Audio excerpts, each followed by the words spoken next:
السلام علیکم ورحمۃ اللہ وبرکاتہ۔ الحمد للہ رب العالمین والصلاة والسلام علی رسولہ الکریم وعلی آلہ وصحبہ ومن سار علی نہجہ الی یوم الدین وسلم تسلیما کثیرا، اما بعد۔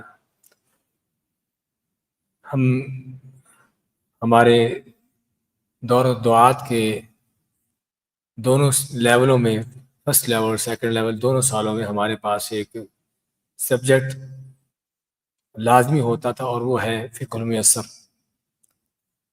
جس میں ہم فقہ المعاملات کتاب کے آخر تک پڑھتے ہیں۔ تو ابھی تک ہم شروع نہیں کر سکے تھے، تو انشاءاللہ آج کے درس سے شروع کر رہے ہیں۔ اگرچہ ترتیب کے لحاظ سے تو اس میں کتاب البیوع آتی ہے، کتاب البیوع یعنی تجارت کے معاملات، لیکن ساتھیوں کا مطالبہ تھا کہ ہم چاہتے ہیں کہ کتاب النکاح سے شروع کی جائے، تاکہ تھوڑا آسان بھی رہے گا موضوع اور دلچسپ ہوگا۔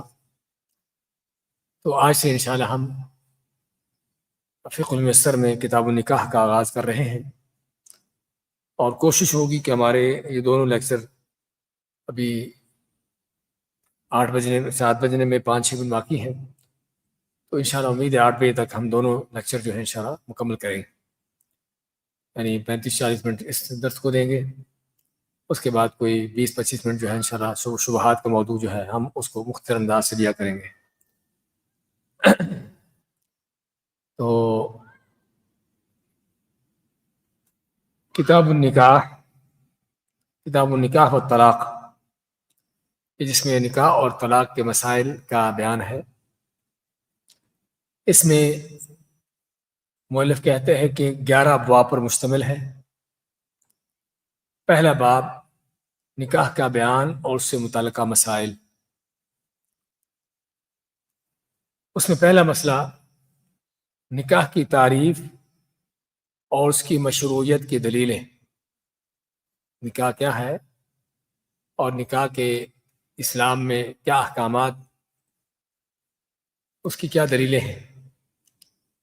نکاح کی تعریف کے حوالے سے لغوی تعریف میں عموماً کسی بھی چیز کو تعریف کرتے ہوئے اس کا پہلے لغوی تعریف بیان کی جاتی ہے، اس کے بعد اس کا اصطلاحی معنی بیان کیا جاتا ہے۔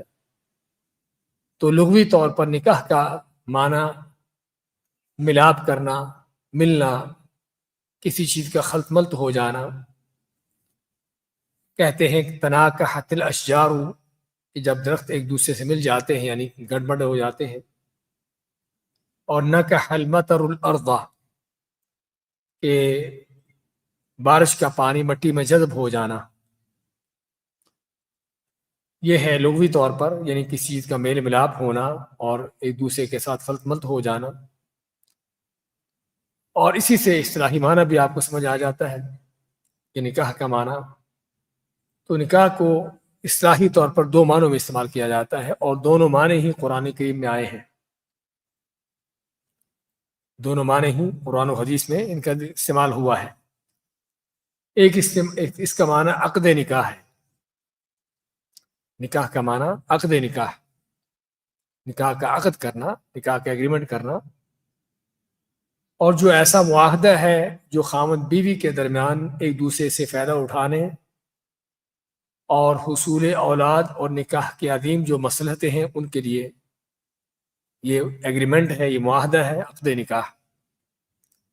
تو عقد نکاح کیا ہے کہ خاوند بیوی کا آپس کا عقد ہے، ایگریمنٹ ہے ایک دوسرے سے فائدہ اٹھانے کا، اور جس سے اولاد کا حاصل ہونا اور گھر کو بنانا اور یہ سارے جو اس کے مقاصد ہیں۔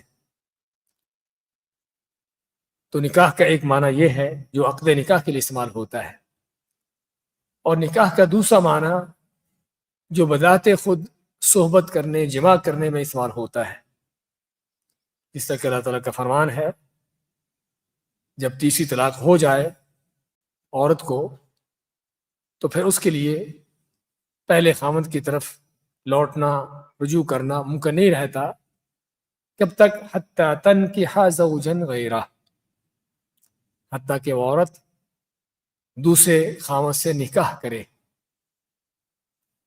لیکن نکاح کیا صرف عقد کرے؟ عقد کرنا کافی نہیں ہے، جب تک دوسرے خاوند کے ساتھ اس کا ملاپ نہ ہو جائے. سمجھے نا؟ یہ ہے. تو اس وقت تک عورت جو ہے پہلے خاوند کے لیے حلال نہیں ہوتی کہ جب تک کسی اور دوسرے خاوند سے شادی نکاح کرے، اور شادی نکاح کرنے کا مقصد بھی جو نکاح کا مقصد ہوتا وہ ہو کہ ہمیشہ زندگی گزارنا، ہمیشہ ایک دوسرے کے ساتھ رہنا جب تک اللہ نے لکھا ہو. کیونکہ وقتی طور پر صرف اس مقصد کے لیے نکاح کرنا عورت کا دوسرے خاوند سے کہ میں پہلے خاوند کے لیے حلال ہو جاؤں، اور دوسرے خاوند کا اس نیت سے نکاح کرنا، ان کا نکاح ہوتا ہی نہیں ہے. سمجھے نا؟ ہمیں اس مسئلے کو سمجھنے کی ضرورت ہے، اور آگے انشاءاللہ آئے گا یہ. لیکن چونکہ ابھی یہ آیت آ گئی تو اس میں تھوڑا واضح کر دیں کہ اگر کوئی عورت کسی دوسرے مرد سے نکاح کرتی ہے اور دوسرا مرد اس سے نکاح کرتا ہے اس نیت سے کہ پہلے خاوند کے لیے اس کو حلال کیا جائے، تو ان کا نکاح ہوگا ہی نہیں، کیونکہ وہ نکاح ہے ہی نہیں، نکاح کا یہ شرعی مقصد ہے ہی نہیں، اور ان کا آپس میں میل ملاپ زنا ہوگا، کیونکہ شرعی طور پر ان کا نکاح نہیں ہوا. تو اور نہ ہی عورت پہلے خاوند کے لیے اس طرح سے حلال ہوگی. یعنی سارا کچھ باطل، نکاح بھی باطل، نکاح کے بعد ان کا میل ملاپ بھی حرام اور زنا، اور دوسرے خاوند کے لیے وہ حلال بھی نہیں ہوگی. تو چنانچہ اس طرح کا نکاح کر کے اب دوسرے خاوند کی طرف آتی ہے تو اس سے بھی جا کے زنا ہی کرے گی، کیونکہ ان کا نکاح ہی نہیں ہوگا. بڑا خطرناک مسئلہ جسے سمجھنے کی ضرورت ہے، جو ملاؤں نے کاروبار بزنس بنا رکھا ہے. سمجھے نا؟ وہ حلالہ سینٹر کھولے ہوئے ہیں اور کیا کچھ بدماشی کا انداز چلتا ہے. تو علی کل حال اس آیت میں حتیٰ تنکح زوجا غیرہ سے مراد وہ عورت دوسرے مرد سے نکاح کرنے کے بعد ان کا آپس میں میل ملاپ ہو. ہاں اس کے بعد ہے دوسرا خاوند اپنی مرضی سے جب بھی چاہے جلدی یا دیر اس کو طلاق دے دے، اس سے فوت ہو جائے، تو پھر عورت پہلے خاوند سے دوبارہ نکاح کر سکتی ہے. تو یہ ہے. تو اس میں تنکح کا لفظ جو ہے وہ صرف خالی عقد نکاح نہیں ہے، وہ کیا ہے؟ ان کا میل ملاپ کرنا، ان کا صحبت کرنا، جمع کرنا. تو یہ ہے نکاح کا معنی. لغوی طور پر میل ملاپ، خلط ملط ہو جانا، ایک دوسرے کے ساتھ گل مل جانا. اور اصطلاحی طور پر دو معنی ہم نے بیان کیے ہیں. ایک تو بذات خود عقد نکاح ہے کہ جس عقد کے جس ایگریمنٹ کے بنیاد پر خاوند بیوی آپس میں ایک دوسرے کے ساتھ ملتے ہیں، ان کا ازدواجی تعلق قائم ہوتا ہے، ازدواجی رشتہ ان کا قائم ہوتا ہے، اور آگے ان کا گھر بنانا، بچے اولاد پیدا کرنا، یہ ساری چیزیں. اور دوسرا اس کا معنی اصطلاحی طور پر کہ جو بذات خود صحبت کرنے، جمع کرنے، اس چیز پر استعمال ہوتا ہے، جس طرح کہ ہم نے آج ذکر کی ہے حتیٰ تنکح زوجا غیرہ. تو یہ ہے دو معنی نکاح کے. نکاح کی مشروعیت کی دلیل، مشروعیت کے معنی اس کا جو حکم ہے اس لحاظ سے کیا کیا دلیلیں ہیں. تو نکاح قرآن و سنت اور اجماع امت سے ثابت ہے. قرآن میں بھی اللہ نے اس کا کئی بار ذکر کیا ہے، اس کا حکم دیا ہے، اس کے احکام بیان کیے ہیں، اور احادیث بھی دسیوں کی بلکہ سینکڑوں کی تعداد میں کہہ لیجئے، اور امت کا اس پر اجماع اور اتفاق ہے. قرآن کریم کے دلائل میں سے، آیات میں سے اللہ تعالیٰ کا فرمان فَانْكِحُوا مَا طَابَ لَكُم مِّنَ النِّسَاءِ، فَانْكِحُوا پس نکاح کرو، ما جو طَابَ لَكُم تمہیں پسند ہو، من النساء عورتوں میں سے، یعنی عورتوں میں سے جو تم کو پسند آئیں ان سے نکاح کرو. نکاح کی جو شرطیں اس کے ساتھ، اس میں اللہ نے نکاح کرنے کا حکم دیا ہے. دوسری آیت میں فرماتا ہے وَأَنْكِحُوا الْأَيَامَ مِنْكُمْ. پہلی آیت میں خود نکاح کرنے کا تھا، اور دوسری آیت میں انکحوا الایام منکم، تم میں سے جو بے نکاح لوگ ہیں ان کے نکاح کرو، یعنی اولاد میں سے، بیٹیوں میں سے، بیٹوں میں سے جو ماتحت ہیں انسان کے، ان کو تو سرپرست کو حکم دیا جائے. یہ دوسری آیت میں حکم کس کو ہے؟ ولی کو، عورت کا ولی یا مرد یعنی کہ لڑکے کا باپ ہے. تو جو تمہارے غیر شادی شدہ لوگ ہیں، مرد ہوں یا عورتیں ہوں، ان کے نکاح کرو. تو یہ سرپرستوں کو، ولیوں کو حکم ہے. اسی طرح متعدد احادیث میں نکاح کا بیان ہے. ابن مسعود رضی اللہ تعالیٰ عنہ روایت کرتے ہیں نبی صلی اللہ علیہ وسلم سے کہ آپ فرمایا کہ یا معشر الشباب، اے نوجوانوں، من استطاع منکم الباءۃ فلیتزوج، کہ جو تم میں سے نکاح کرنے کی مالی طاقت رکھتا ہو، الباء کے معنی مالی طاقت، فلیتزوج، اسے پھر چاہیے کہ وہ شادی کرے، نکاح کرے، فإنه اغض للبصر واحصن للفرج۔ آپ نکاح کے دو بڑے فائدے بیان کرتے ہیں کہ اس سے انسان کی نگاہ بھی محفوظ ہو جاتی ہے اور اس کی شرمگاہ بھی محفوظ ہو جاتی ہے۔ یعنی نکاح کر لیا تو اب جو ادھر ادھر دیکھنے کے معاملات ختم ہو جاتے ہیں، اگر واقعی انسان کے اندر کچھ شرم و حیا ہو۔ ومن لم يستطع، اور جسے نکاح کرنے کی جس کے پاس طاقت نہ ہو مالی طور پر، فعلیہ بالصوم، اسے کیا چاہیے کہ روزے رکھے۔ روزے کیوں رکھے؟ روزے کا کیا مقصد ہے، کیا فائدہ ہے؟ فإنہ لہ وجاء، کیونکہ روزہ جو ہے وہ نفسانی خواہشات کو توڑتا ہے۔ وجاء کا لفظی معنی خسی ہونا، خسا سے خسی کرنا، کہ اس میں انسانی شہوت ٹوٹتی ہے روزے سے۔ تو روزہ جو ہے یہ شہوات کو، جنسی شہوات کو توڑتا ہے، اس کو کم کرتا ہے۔ تو اس لیے آپ نے اس کا متبادل یہ علاج دیا کہ اصل تو جو شادی کر سکتا ہے شادی نکاح کرے، لیکن کسی کے پاس اگر شادی کرنے کی گنجائش نہیں ہے، مالی لحاظ سے حالات مناسب نہیں ہے، تو پھر جو ہے وہ روزے رکھے، کہ اس روزے رکھنے سے انسانی شہوت ٹوٹتی ہے اور یعنی کہ کسی غلط کام میں پڑنے کا اندیشہ نہیں ہوتا۔ اسی طرح بہت سی احادیث، ان حدیث میں سے معقل بن یسار کی حدیث ہے کہ آپ نے فرمایا تزوج الودود الولود فانی مکاثر بکم الانبیاء یوم القیامہ، کہ نکاح شادی کرتے ہوئے ایسی عورت سے نکاح کرو کہ جو محبت کرنے والی، زیادہ اولاد پیدا کرنے والی ہو، کیونکہ میں قیامت کے دن تمام انبیاء سے، نبیوں سے زیادہ امت کے، یعنی کہ زیادہ امت کا فخر کرنا چاہتا ہوں، کہ قیامت کے دن میری امت جو ہے باقی انبیاء سے بڑھ کر ہو۔ وہ زیادہ امت تبھی ہوگی کہ اگر امت کے افراد زیادہ ہوں گے، جب بچے زیادہ جنم دیے جائیں گے تو تبھی جو ہے وہ آپ کی امت زیادہ ہوگی۔ اس طرح کی اور بھی دسیوں حدیثیں ہیں، بلکہ سینکڑوں حدیثیں ہم نے کہا ہے، اور تمام مسلمانوں کا نکاح کی مشروعیت پر اجماع ہے، یعنی کسی کا اس میں اختلاف نہیں کہ نکاح کرنا چاہیے نہیں کرنا چاہیے۔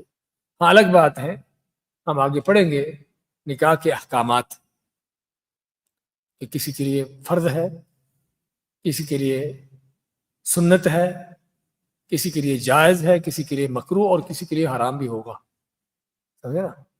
وہ پڑھیں گے کب یہ سارے حالات ہوتے ہیں، لیکن اجمالی طور پر اصل یہ ہے کہ سبھی امت کا اتفاق ہے نکاح کرنے پر، کہ نکاح کرنا مشروع ہے، سنت ہے۔ دوسرا مسئلہ یہ تھا، پہلا مسئلہ کہ جس میں نکاح کی تعریف اور اس کی مشروعیت کی دلیلیں، یعنی کیا دلیلیں ہیں اس کے، یعنی کہ سنت ہونے کی، قرآن سے، حدیث سے اور اجماع امت سے۔ دوسرا مسئلہ نکاح کی حکمتیں، نکاح کے کیا مقاصد ہیں، اس کی کیا حکمتیں ہیں۔ اللہ تعالیٰ نے بہت سی حکمتوں کے پیش نظر نکاح کا حکم دیا ہے، جس کا مختصر بیان درج ذیل ہے۔ حکمتیں اللہ تعالیٰ کی عبادت اور رسول کریم صلی اللہ علیہ وسلم کی اطاعت ہے۔ ہاں کوئی شک نہیں کہ اللہ کا حکم ہے، فانکحوا، نکاح کرو، اللہ کا حکم، اور نبی صلی اللہ علیہ وسلم تزوجوا الودود، تزوجوا حکم آپ صلی اللہ علیہ وسلم کا، تو اللہ تعالیٰ کی اور رسول کریم صلی اللہ علیہ وسلم کی اطاعت ہے، جیسا کہ ارشاد نبوی بھی ہے، وفی بضع احدکم صدقہ، ہاں اس کا اجر بھی ہے، اطاعت بھی ہے اور اجر بھی ہے۔ اجر کیا ہے؟ ہم آتے ہیں کہ تمہارا کسی کا بیوی سے جمع کرنا بھی کیا ہے؟ صدقہ ہے۔ اسلام کی عظمت دیکھیے کہ صرف نماز روزہ ہی عبادت نہیں، صرف اسی میں اجر نہیں، بلکہ حتیٰ کہ انسان کی جو یعنی خواہشات کا معاملہ ہے، کھانے پینے کا ہو، یعنی کہ شہوات کا ہو، یہ بھی اگر اللہ کی خاطر کی جا رہی ہیں، اپنے آپ کو جو ہے وہ حرام سے بچانے کے لیے کی جا رہی ہیں، تو اس میں بھی صدقہ ہے۔ حتیٰ کہ جب آپ نے یہ فرمایا کہ اس میں صدقہ ہے، صحابہ نے کہا اس میں بھی صدقہ ہے۔ آپ میں کہ اگر یہی کام کوئی حرام سے کرے تو کیا اس پر گناہ ہوگا؟ نہیں ہوگا، گناہ ہوگا۔ تو اگر حرام سے کرنے میں گناہ ہے تو پھر حلال سے کرنے میں اجر ہے، اور حلال سے کرنے میں اجر ہونے کا معنی کہ جب آدمی مقصد یہ ہو کہ میں حرام سے بچوں۔ اسی طرح فرماتے ہیں آپ النکاح من سنتی، کہ نکاح میرا سنت ہے، میری سنت ہے۔ فمن لم يعمل بسنتی فلیس منی، کہ جس نے میری سنت پر عمل نہ کیا مجھ سے نہیں ہے، یعنی آپ سے نہ ہونے کا یہ بہت سخت وعید ہے۔ تو اس لیے نکاح جو ہے اس کے یہ فائدہ، دوسرا فائدہ میاں بیوی کے درمیان سکون و محبت اور آرام پائیداری کی حاصل ہونا، آرام اور پائیداری حاصل ہونا، یعنی کہ یہ چیزیں جو گھر آباد کرنے کے لیے ہوتی ہیں۔ اور سورۃ الروم میں اللہ تعالیٰ اس بارے میں فرماتا ہے ومن آیاتہ ان خلق لکم من انفسکم ازواجا لتسکنوا الیہا وجعل بینکم مودۃ ورحمہ، کہ اللہ کی نعمت و نشانیوں میں سے یہ بھی ہے کہ اس نے تم سے ہی بیویاں تم کو پیدا کی، تسکنوا الیہا، تاکہ تم یعنی تمہاری یعنی اس سے سکون حاصل کرو، اور وجعل بینکم مودۃ ورحمہ، اور تمہارے درمیان محبت اور رحم دلی کا، مہربانی کا رشتہ قائم کر دیا۔ تیسرا فائدہ شرمگاہ کی حفاظت، کہ جب اللہ نے انسان کو پیدا کیا اور اس کے اندر جنسی خواہشات رکھ دی تو اس کے لیے پھر نکاح کو بھی مشروع کیا قرار دیا، تاکہ کسی خرابی کے اس خواہش کی صحیح طریقے سے تکمیل ہو، یعنی بغیر کسی خرابی کے اس خواہش کی تکمیل ہو سکے۔ تو ایک فطری خواہش کو پورا کرنے کے لیے صحیح طریقہ۔ چوتھا فائدہ یا چوتھا مقصد نسب کی حفاظت، انسان کا جو حسب و نسب ہے اس کا جو نسب اس کی حفاظت، اور قرابت داری اور رشتہ داروں کا آپس میں ایک دوسرے سے رابطہ، اور خانگی آوارگی کا سد باب۔ خانگی آوارگی کا سد باب کیا معنی؟ کہ اگر نکاح نہ ہو آدمی بدکاریاں کرتا پھرے، کبھی کسی عورت سے کبھی کسی عورت سے، اور بچے ان سے پیدا ہوتے جائیں، پتہ چلے کہ کس کا بیٹا ہے کس کا باپ ہے۔ ہاں، یہ جو آج کل کافر ملکوں کے اندر جو کلچر ان کا چل رہا ہے، سمجھے نا، کہ بلکہ جانوروں سے بدتر زندگی، تو یہ وہ خانگی آوارگی یعنی کہ خاندانی آوارگی، کہ جس میں کوئی ضابطہ نہیں، کوئی قانون نہیں۔ اس لیے ان چیزوں کو کنٹرول کرنے کے لیے، اور نسب کا معاملہ دین کے اندر بہت اہم ہے، حتیٰ کہ صرف زنا کے حوالے سے، بدکاری کے حوالے سے نہیں، حتیٰ کہ کسی کا اپنے باپ کے علاوہ کسی اور کی طرف نسبت کرنا کبیرہ گناہ ہے، بلکہ ایک جس کے اندر اس کو کفر کا نام دیا گیا ہے، اتنا بڑا گناہ ہے۔ تو اس لیے نسب کی حفاظت وہ تبھی ممکن ہے کہ جب نکاح ہو شرعی طور پر، اور نکاح کے رشتہ اختیار کیا جائے۔ پانچواں بڑا فائدہ یا اس کا مقصد نسل انسانی کی حفاظت۔ نکاح ہوں گے، خاندان آباد ہوگا، ان کی تربیت ہوگی، ایک معاشرہ سوسائٹی قائم ہوگی، اور اسی سے انسانی نسل کی حفاظت ہوگی۔ اور وَبَثَّ مِنْهُمَا رِجَالًا كَثِيرًا وَنِسَاءً، اس ایک مرد ایک عورت سے کیا کیا اللہ نے؟ ان دونوں سے بہت سے مرد و عورتوں کو پیدا کیا۔ چھٹا مقصد اس کا امت مسلمہ کی کثرت، جس کا ہم نے ذکر کیا ہے کہ آپ چاہتے ہیں کہ قیامت کے دن بھی آپ کی امت کی تعداد بڑی ہو، اور دنیا کے اندر بھی کوئی شک نہیں کہ اگر نیک خاندان آباد ہوتا ہے، اس کے اندر جو افراد ان کی تربیت ہوتی ہے نیکی پر، تو کوئی شک نہیں کہ نیک لوگوں کا، نیک افراد کا، یعنی اس سے امت مسلمہ کے لیے کیا فائدے ہیں۔ اور ساتواں فائدہ نیک صالح معاشرے کا قیام، یعنی نیک اچھی سوسائٹی قائم ہو۔ اللہ تعالیٰ کا فرمان وَالَّذِي خَلَقَ مِنَ الْمَاءِ بَشَرًا فَجَعَلَهُ نَسَبًا وَصِهْرًا، اللہ کی ذات ہے جس نے پانی سے انسان کو پیدا کیا اور پھر اس کے خونی اور سسرالی رشتے بنا دیے۔ خونی رشتہ مانا کہ جو ماں باپ ان کی طرف سے ہو، اور سسرالی رشتے معروف ہیں جو سسرال کی طرف سے ہیں۔ تو اس سے کیا ہے کہ معاشرہ قائم ہوتا ہے، گھر آباد ہوتے ہیں، تربیت ہوتی ہے، ایک دوسرے کے حقوق کو جانا جاتا ہے، اس کو ادا کیا جاتا ہے۔ اور آٹھواں اچھے اخلاق و کردار کی آبیاری، زنا بدکاری اس طرح کی غلطوں سے بچاؤ ہوتا ہے۔ تو یہ بڑے بڑے مقاصد نکاح کے جو ذکر کیے گئے ہیں، اور یہ عام چیزیں ہیں کہ جو میں چاہتا ہوں کہ ان کو سمجھا جائے، غور کیا جائے ان پر۔ تیسرا مسئلہ، نکاح کا حکم اور بیوی کا انتخاب، جس کا ہم نے اشارہ کیا ہے کہ نکاح کا حکم کیا ہے۔ تو نکاح کا حکم سب کے لیے ایک جیسا نہیں ہے، نکاح کا حکم سب کے لیے ایک جیسا نہیں ہے، بلکہ اس میں 5 شرعی احکام ہیں۔ 5 شرعی احکام کیا ہیں؟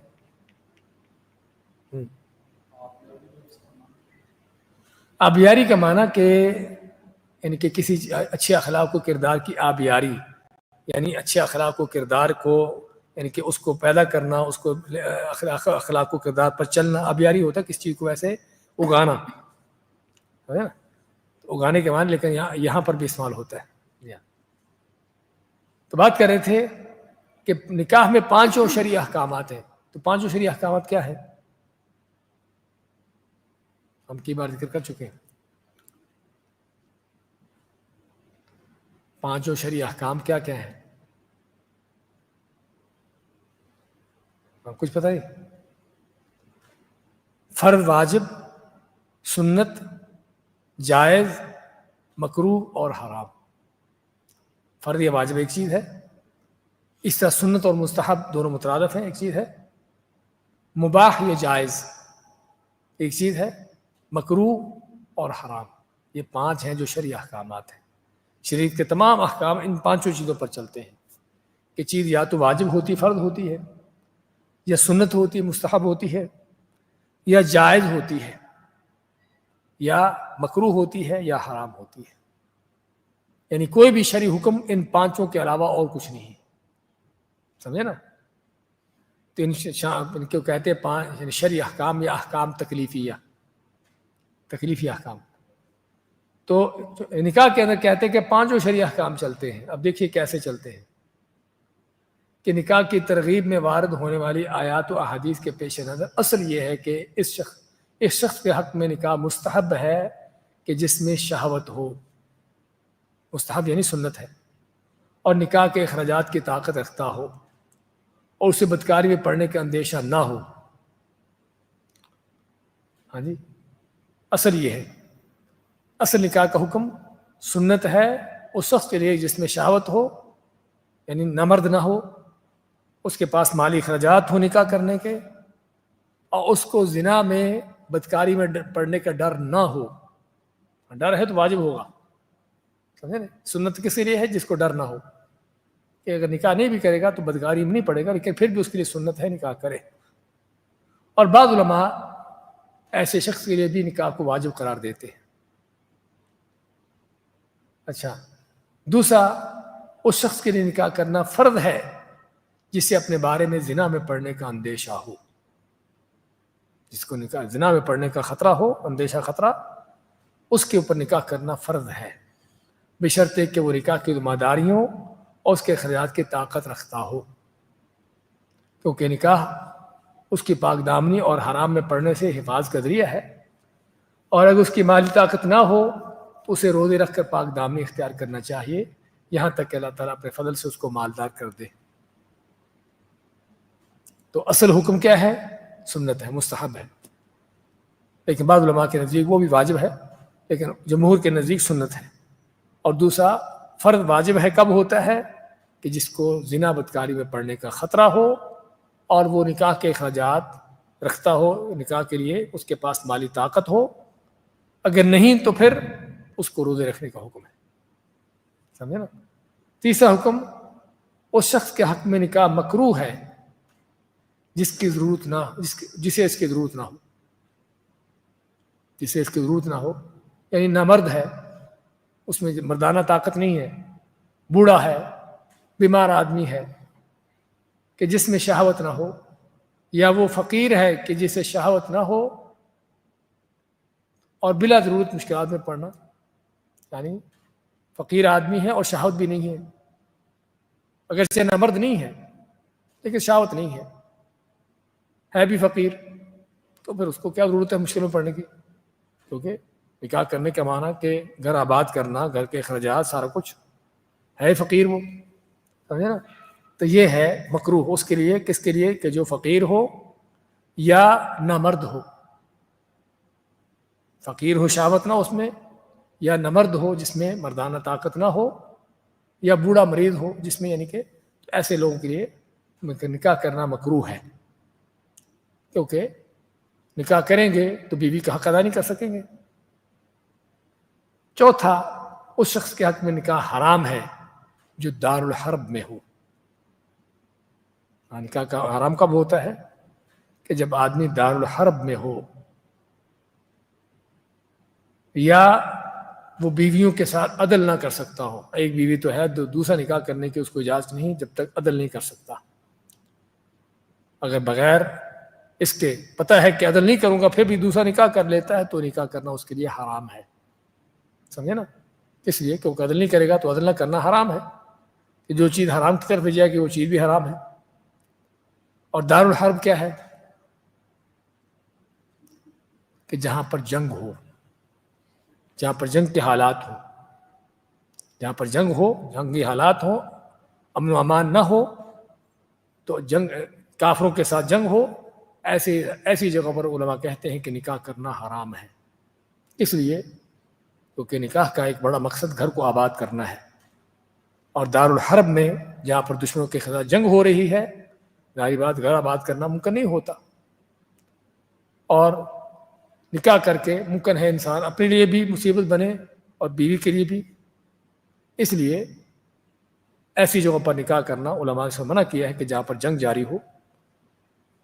تو اسی طرح وہ شخص بھی جس کے پاس پہلے ایک بیوی ہے، اب دوسری سے نکاح کرنا چاہتا ہے لیکن وہ عدل نہیں کرے گا، اس کو پتہ ہے عدل نہیں کرے گا، تو اس کے لیے بھی حرام ہے۔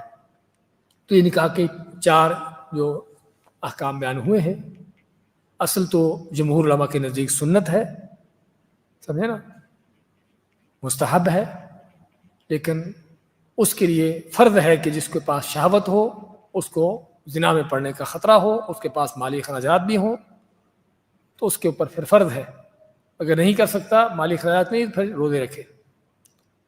اور تیسرا کہ جس کے اوپر مکروہ ہے، کہ جس کے شہوت نہ ہو، مردانگی اس میں نہ ہو، مردانہ طاقت نہ ہو، اس کے اوپر مکروہ ہے، اور بعض علماء اس کو بھی حرام کہتے ہیں، کیونکہ جب بیوی کا حق ادا نہیں کر سکے گا تو ممکن ہے بیوی کو کسی اس وجہ سے اس کو حرام کی طرف لے جائے، حرام میں پڑنے کا ذریعہ بن جائے، لیکن اصل یہ ہے کہ مکروہ ہے۔ اور جو دار الحرب میں ہو یا بیویوں کے ساتھ انصاف نہ کر سکتا ہو تو اس کے اوپر حرام ہے۔ اس کے بعد اگلا مسئلہ ہے بیوی کا انتخاب اور اس کی بنیادیں، یعنی بیوی کا انتخاب کن بنیادوں پر کیا جائے، یہ سوال۔ تو بیوی کے انتخاب کے لیے دیندار، پاک دامن، اچھے اخلاق و کردار والی عورت سے نکاح کرنا مسنون ہے۔ نکاح کس عورت سے کیا جائے؟ دیندار ہو، یعنی دین پر چلنے والی، نماز روزہ ان چیزوں کی پابند، پاک دامن یعنی کہ بدکار، بے حیا نہ ہو، اچھے اخلاق و کردار، دین اور ہے، اخلاق و کردار اور ہے، سمجھے نا؟ ہمارے ہاں بہت سے حالات میں بس دین دیکھا جاتا ہے کہ نماز روزہ، بس عورت ہے تو پردہ وغیرہ، اس طرح کی چیزیں، یہ نہیں دیکھا جاتا کہ اس کا اخلاق و کردار کیسا ہے۔ حالانکہ نبی صلی اللہ علیہ وسلم کیا فرمایا؟ من اذا اتاکم ممن ترضون دینہ وخلقہ، کہ تمہارے پاس اگر ایسا شخص آتا ہے کہ جس کا دین و اخلاق پسند ہو، اسی اخلاق کو نظر انداز کرنا بالکل غلطی ہے۔ اور بہت سے لوگ بھی ہم نے تو دین دیکھا تھا، دین کیا دیکھا تھا؟ صرف نمازیں دیکھی بس، اور بھی چیزیں دیکھنے کی ہیں۔ عورت فرض کرو 5 نمازیں بڑی پابندی سے پڑھتی ہے، بے پرد ہے، ہاں، یہ کوئی اخلاق نہیں ہے، یہ کوئی دین نہیں ہے۔ اس لیے کہ اخلاق، اچھے اخلاق و کردار والی عورت سے نکاح کرنا مسنون ہے۔ تو یہ 3 چیزیں، پاک دامن ہو، دیندار ہو، اخلاق و کردار اچھا ہو۔ اس ضمن میں سیدنا ابو ہریرہ کی حدیث ہے، آپ نے فرمایا کہ تنکح المرأۃ لاربع، کہ عموماً 4 چیزوں کے مد نظر رکھتے ہوئے عورتوں سے نکاح کیا جاتا ہے۔ 4 چیزیں ہوتی مد نظر نکاح کرتے ہوئے، لمالہا، عورت کا مال دیکھا جاتا ہے، کہ مال کام آئے گا، اور آتا بھی ہے اگر عورت نیک ہو۔ خدیجہ رضی اللہ تعالیٰ عنہ کا مال کس طرح آپ کے کام آیا؟ ولی حسبھا، اس کا حسب و نسب، خاندان، اونچا خاندان، کہ جس وجہ سے انسان کو ایک عزت شرف ملتا ہے کہ اونچے خاندان سے۔ ولی وجمالھا، اس کی خوبصورتی، بلکہ بعض علماء نے تو نکاح کے لیے خوبصورتی بھی یعنی کہ اس کو مد نظر رکھا ہے، اس کی خوبصورتی، اور کوئی شک نہیں کہ اس کا اعتبار کیا جانا چاہیے۔ ولی دینھا، اور چوتھی چیز اس کا دین، اور دین میں اخلاق بھی۔ اب مت فظفر بذات الدین، تم کس کو لینے کی کوشش کرو؟ دیندار کو۔ نہ مال دیکھو، نہ جمال دیکھو، اور نہ حسب و نسب دیکھو، کیا دیکھو؟ دین دیکھو۔ ہاں دین ہوگا تو فقیر ہوگی تب بھی اپنے دین و اخلاق کی وجہ سے وہ ہر چیز کور کر لے گی۔ دین ہوگا اگرچہ شکل و صورت میں کوئی کمی بھی ہوگی، اپنے اخلاق سے، دین سے جو ہے اس کو بھی جو ہے وہ پوری کر لے گی۔ اور حسب و نسب میں بھی اگرچہ معمولی کمی ہو، لیکن دین اخلاق نہیں ہے، اب بد کردار یعنی کہ اخلاق کی بری ہے، مزاج بگڑا ہوا ہے، دماغ چڑھا ہوا ہے، تو ایسی وہ بدبخت آ کے گھر کو برباد کرے گی، چاہے وہ کتنا بھی مال جمال کیوں نہ لے کے آ جائے۔ تو یہ ہے جو عورتوں سے نکاح کرنے کے لوگوں کے معیار ہوتے ہیں، اس میں ہمیں کیا دیا گیا؟ فظفر بذات الدین، کہ دیندار کو ترجیح دو۔ چنانچہ پہلے درجے میں انتخاب دیندار با اخلاق بیوی کا ہونا چاہیے، نہ کہ دوسری چیزوں کا۔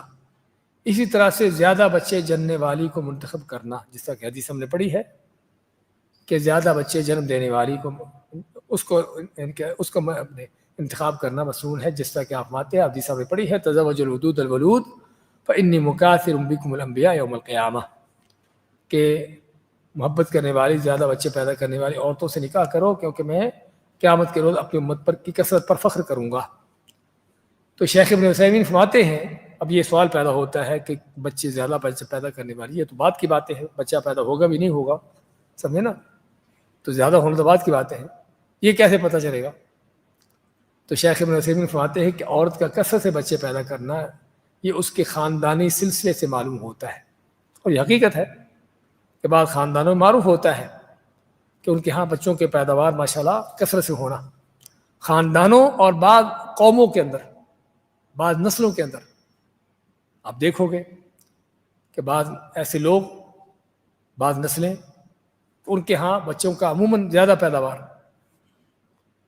تو اس لیے اس چیز سے معلوم ہوتا ہے، ورنہ تو ظاہر بات مستقبل کا معاملہ ہے، بچہ پیدا ہوگا بھی نہیں ہوگا وہ تو اللہ تعالیٰ کو پتہ ہے، لیکن یہ وہ چیز جس میں خاندانی طور پر معلوم ہو جائے، اور چیز اللہ تعالیٰ کے ہاں پسندیدہ ہونے کی دلیل یہ ہے، اللہ تعالیٰ نے قرآن کریم میں متعدد مقامات پر بعض قوموں پر کثرت نسل کے انعام کا ذکر کیا ہے۔ قرآن کریم میں اللہ نے کئی قوموں پر انعام کس چیز کا کیا کہ ان کی نسل بہت بڑھا دی ہم نے۔ دیکھیے وَاذْكُرُوا إِذْ كُنْتُمْ قَلِيلًا فَكَثَّرَكُمْ، بنی اسرائیل کو اللہ تعالیٰ فرماتا ہے کہ یاد کرو کہ جب تم تھوڑے تھے اور ہم نے تم کو زیادہ کیا۔ زیادہ کرنے کا کیا ہے؟ انعام، احسان اللہ تعالیٰ کا۔ اس کا معنی کیا ہوا کہ نسلوں کا زیادہ ہونا اللہ تعالیٰ کا احسان ہے، اللہ کی نعمت ہے، کہ جس کا واقعی ہی جس کو حاصل کرنا چاہیے، نہ کہ آج کے ملحدوں، بے ایمانوں، فاجر و فاسقوں کے ان کی طرح کہ بچے دو ہی اچھے، بلکہ دو بھی نہیں، ایک بھی بلکہ نہیں، اور بلکہ کہیں پر ایک بھی اس کی پابندی۔ اور اس لیے بعض ملک اور بعض قومیں وہ اللہ کے فضل سے تباہی کی طرف جا رہی ہیں، خود ان کے سروے ہیں کہ اگر ان کی پیدا ہونے کی جو ریشو ہے یہی چلتی رہی تو کتنے سالوں کے بعد وہ قوم ختم ہو چکی ہوگی۔ چائنا میں آج کی سروے رپورٹ ہے کہ کسی کو لڑکی تلاش کرنا ہو تو ان کے لیے مصیبت ہوتی ہے، لڑکی ملتی ہی نہیں، سمجھے نا، لڑکی ملتی ہی نہیں ہے نکاح کرنے کے لیے۔ تو یہ ہے اللہ تعالیٰ کے اس فطری نظام کے خلاف جنگ کرنے کا نتیجہ۔ لیکن الحمدللہ اللہ کے فضل سے مسلمان معاشروں کے اندر ابھی تک یہ خباثتیں، یہ الحاد اس قدر نہیں ہے جس قدر کوئی کہ کافر پھیلانا چاہتے ہیں، اگرچہ بہت سے لوگ ان کے اس طرح قوم شعیب کے حوالے سے بھی اللہ تعالیٰ نے ان کے ہمیں ذکر کیا قوم شعیب کا، تو لہذا نسل بندی کرنا جائز نہیں ہے۔ نسل بندی کہ جس کا معنی کہ کلی طور پر اولاد کا پیدا ہونا بند ہو جائے، یہ حرام ہے، نسل بندی حرام ہے، الا یہ کہ کسی مخصوص حالت میں کہ جہاں پر ڈاکٹروں کی طرف سے رپورٹ مل جائے کہ اس عورت کے لیے بچہ پیدا کرنا اس کی ہلاکت ہے قطعی طور پر، یعنی تاکہ یعنی کہ کنفرم ہو یہ چیز کہ واقعی اس کے لیے بچہ پیدا کرنا اس کے لیے آئندہ سے اس کے لیے موت کا سبب ہے بہت بڑا، اس کے لیے اس طرح کی صورتحال میں نسل بندی کی جا سکتی ہے، ورنہ اصل نسل بندی حرام اور ناجائز ہے۔ ہاں یہ ضرور ہے کہ اگر عورت کو مسلسل بچے پیدا کرنے سے جسمانی تکلیف ہو، تربیتی حوالے سے حقوق کی ادائیگی نہ ہوتی ہو، تو مناسب وقفہ کیا جا سکتا ہے، یعنی بچے پیدا کرنے میں مناسب وقفے سے مراد یعنی اتنا وقفہ جس میں عورت کی صحت بھی بحال رہے، بچوں کی تربیت بھی مناسب انداز سے ہوتی رہے، تو ایسا وقفہ کرنا جائز ہے۔ اس کی دلیل کیا ہے؟ حضرت جابر کی صحیح بخاری مسلم کی حدیث ہے کہ کننا نعزل والقرآن ینزل، کہ ہم عزل کرتے تھے، عزل کا معنی ہوتا ہے کہ مادے کو باہر خارج کر دینا تاکہ بچہ پیدا نہ ہو، تو یہ ہم کرتے تھے اس حالت اس وقت کے جب وحی نازل ہو رہی تھی۔ کیا مطلب؟ کہ ہم یہ کام کرتے تھے اور ہمیں اس سے منع نہیں کیا گیا، اور یہ بہت بڑا قاعدہ ہے یہاں پر اس حدیث کے اندر تفسیر کا جو ہم پڑھا ہے اصول تفسیر۔ قاعدہ کیا ہے کہ بلکہ فقہی معاملات کے اندر بھی کہ نزول وحی کے وقت، یعنی آپ صلی اللہ علیہ وسلم کی رسالت کے وقت اگر کوئی صحابہ اکرام یا مسلمان کہیں پر بھی مدینہ میں یا مدینہ کے باہر کہیں بھی کوئی کام کر رہے ہیں، کوئی چیز کر رہے ہیں اور اللہ کی طرف سے اس سے منع نہیں کیا جا رہا، اس کا معنی کیا ہے کہ وہ کام جائز ہے، صحیح ہے، اللہ تعالیٰ کے ہاں وہ حرام نہیں ہے، چاہے آپ کو نہ بھی پتہ چلے، ہاں چاہے آپ کو پتہ نہ بھی چلے۔ بعض لوگ تو کہتے ہیں نہیں آپ کو پتہ چلنا شرط ہے، لیکن ہم کہتے ہیں آپ کو پتہ چلنا شرط نہیں ہے۔ کس لیے؟ کیونکہ جس کی شریعت ہے اس کو پتہ ہے، اللہ تعالیٰ کو پتہ ہے کہ کیا ہو رہا ہے، اور اس لیے آپ دیکھو کہ اسلام کے بہت سے احکامات کئی طرح کے اس طرح کے احکامات کہ جس میں آپ صلی اللہ علیہ وسلم کے زمانے میں وہ چیز ہوئی اور اللہ نے وحی نازل کر کے فرما دیا کہ یہ کام نہیں ہونا چاہیے، آپ کو پتہ بھی نہیں تھا، آپ کو پتہ اس وقت چلا جب وحی آئی کہ اس طرح کا کام ہو رہا ہے۔ اس لیے القرآن ینزل کے معنی کہ وحی کے زمانے میں آپ صلی اللہ علیہ وسلم کی رسالت کے زمانے میں جب سے آپ کو نبوت ملی آپ کے فوت ہونے تک یہ سارا کیا ہے؟ یہ وحی کا زمانہ ہے۔ اس زمانے میں اگر مسلمان کوئی کام کر رہے تھے اور ان کو اس کام سے روکا نہیں گیا تو یہ کیا ہے؟ حدیث تقریر اللہ کی طرف سے اقرار، اس کو باقی رکھنا، تو یہ اس بات کی دلیل ہے، یعنی کہ حدیث کو لایا گیا ہے کہ بچے اگر یعنی کہ ویسے لمٹ کی جا سکتی ہے، یعنی کہ فاصلہ رکھا جا سکتا ہے، یعنی کہ تاکہ تربیت ہو سکے بچوں کی۔ اچھا، ہم بات کر رہے تھے کہ عورت کا انتخاب کے حوالے سے، پہلے ہم نے حدیث کی 4 چیزوں کے حوالے سے کیا ہے، اسی طرح بچے زیادہ پیدا کرنے کے حوالے سے، اسی طرح سے کنواری کا انتخاب کرنا مسنون ہے، کنواری عورت کا انتخاب کرنا مسنون ہے۔ حضرت جابر کی حدیث ہے، فرماتے ہیں کہ آپ صلی اللہ علیہ وسلم ان سے فرمایا، حضرت جابر نے نکاح کیا، شادی کی ان کے باپ کے فوت ہو جانے شہید ہونے کے بعد، تو ان کی بہنیں تھیں، حضرت جابر کی بہنیں تھیں، تو انہوں نے بڑی عورت سے اور سیبہ سے شادی کی۔ سیبہ کا ہوتی ہے کہ جس کا پہلے بھی نکاح ہو کے طلاق ہو چکی ہو، خاوند فوت ہو چکا ہو، اس کو سیب کہتے ہیں۔ ایک باقرہ ہے، بکر ہوتی ہے، اور دوسری اس کے مقابلے میں کیا ہے؟ سیب ہے۔ اور ان چیزوں کو میں چاہتا ہوں بھی اسے سمجھ لیں کیونکہ یہ مسائل ہمارے ساتھ آئیں گے آگے۔ بکر کے معنی جس کی نکاح شادی نہیں ہوا ابھی تک، اس کے ساتھ کسی خاوند کا کسی مرد کا کوئی تعلق قائم نہیں ہوا، یہ بکر ہے۔ اور سیب کیا ہے؟ سیب سا کے ساتھ کہ جس کا نکاح شادی ہوا ہو، اس کے بعد اس کی طلاق ہوگی، خاوند فوت ہو گیا، یعنی اس کو ہمارے اردو میں یہ بھی کہتے ہیں کہ خاوند دیکھنے والی، اس طرح کا لفظ استعمال کرتے ہیں علی کل حال. تو یہ ہے سیب. تو حضرت جابر نے سیبہ عورت سے شادی کی، سیبہ عورت سے شادی کی. تو آپ سر کو جب پتہ چلا کہ انہوں نے سیب سے شادی کر لی، حالانکہ وہ نوجوان تھے، نوعمر تھے، تو آتے ہیں کہ فَحَلَّا بَكْرًا تُلَاعِبُهَا وَتُلَاعِبُكَ، کہ تو نے کسی باکرہ سے شادی کو نکاح نہیں کیوں نہ کیا، کہ تاکہ ہم عمر ہوتے ہیں اور ایک دوسرے کے ساتھ کھیلتے ہیں. تو اس میں ترغیب ہے کہ بکر سے نکاح کرنے کی، خصوصاً نوجوانوں کے لیے. ہاں اگر شادی شدہ سے نکاح کرنے میں کوئی اور مسئلہ ہو، اسے کنواری پر مقدم رکھا جائے گا. شادی شدہ مراد یعنی کہ جو بیوہ ہے یا سیب ہے، اس سے نہیں. شادی شدہ مراد یہ نہ سمجھو کہ جس کا خامد ہو. شادی شدہ مراد یعنی جو سیب ہو، نکاح اس کا ہوا تھا، نکاح ختم ہو گیا، طلاق ہو گئی، خامد فوت ہو گیا، کوئی اس طرح کا، یہ سیب، یہ ہے شادی شدہ مراد. اس عورت سے نکاح کرنے میں بھی بعض اوقات ترغیب ہوتی ہے، ترجیح ہوتی ہے کہ اس کے اندر کو اور خصلتیں، صفتیں ہیں. تو حضرت جابر نے اسی وجہ سے سیب سے شادی کی تھی. کیوں؟ آپ نے پوچھا نا جب، تو جابر نے کہ میری بہنیں ہیں، میں چاہتا تھا کہ ایسی عورت لاؤں کو جو بہنوں کو سنبھال سکے، اور اگر کوئی کماری لاتا تو انہیں جیسی ہوتی، سمجھے نا، وہ سارے ایک جیسے مل جاتے. تو اس لیے بات ہے کہ میں سیب کے اس لیے لایا تاکہ بہنوں کو سنبھال سکے، ان کو ماں. تو اس لیے بعض اوقات جو ہے سیب کے اندر بھی اس کا بھی ترغیب ہوتی ہے. اور دین و اخلاق کے ساتھ ساتھ ممکن ہو تو خوبصورت کا انتخاب کرے، کیونکہ یہ اس کے لیے زیادہ باعث سکون، نظر کی حفاظت اور محبت کا ذریعہ ہوگی.